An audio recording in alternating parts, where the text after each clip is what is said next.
досие Марта. Да. Па имам досие. Како Што е работа? Ти си следен? Па да, па што ти нели знаеш? Не.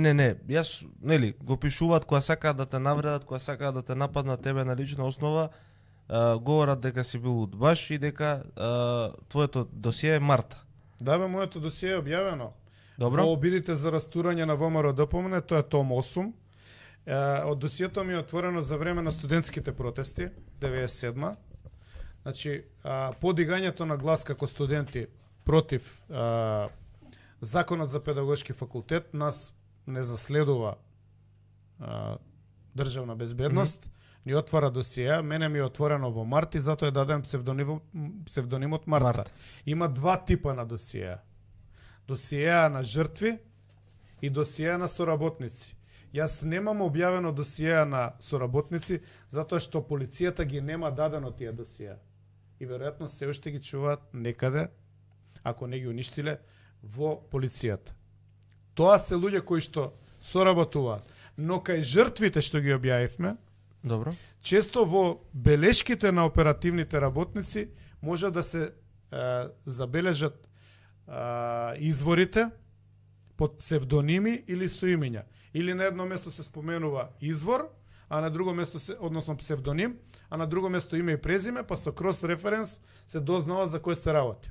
Или по карактеристиките. Например, кога викаат Јак, оперативна врска од Берлин, Јак, на што те асоцира? Или кога викаат на кратенка од едно презиме. Да, или кога викаат оперативна врска, оперативна обработка Лисич. На што те асоцира?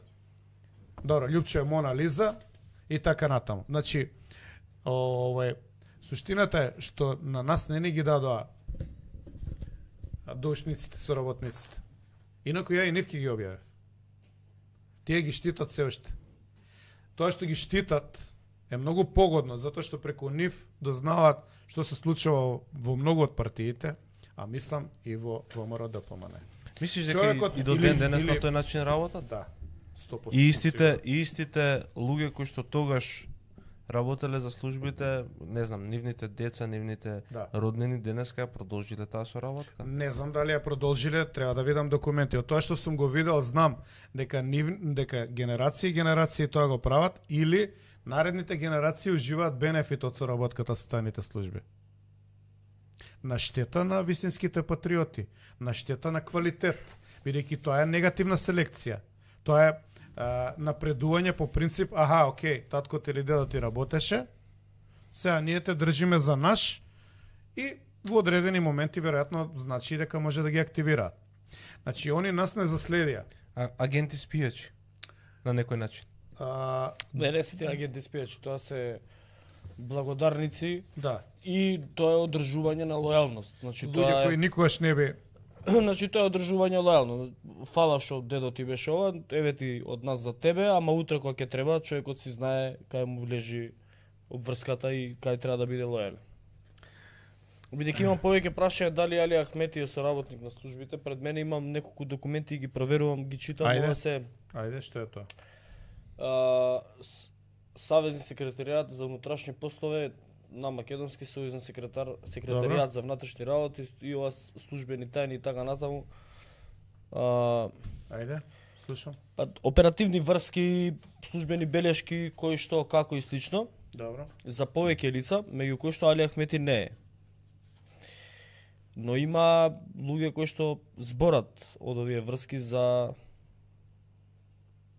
Ама, ќе стигнеме до ова, само да.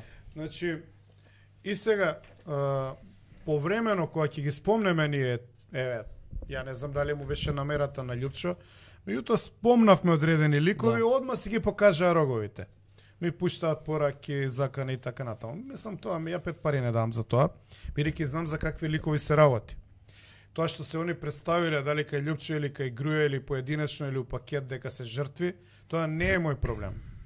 Моje беше, по принцип на истражување на документи, да најдам што е вистината.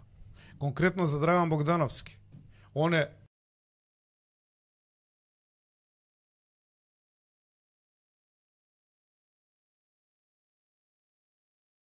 во најголем дел од кариерата жртва и е истражуван работен од тајната полиција, меѓутоа е ставен во прво е киднапиран, донесен во Македонија, година и пол е во Јасен, осуден е, ставен е над 10 години во затвор, мислам 12 години затвор и можеби во тој некој период е скршен. Меѓутоа, документите кои што се доставени до државниот архив, кои што се чуваат, покажуваат дека они соработувал. И второ, покажуваат дека и барал интервенции против ВМРО ДПМН во одреден период. И сега, кој што вика Аристотел, учителот на Александар, ученикот на Платон. Драг ми е Платон, ама подрага ми е вистината.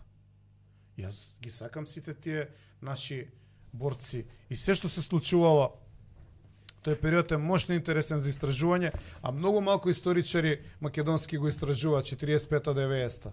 И тоа теророт на службите.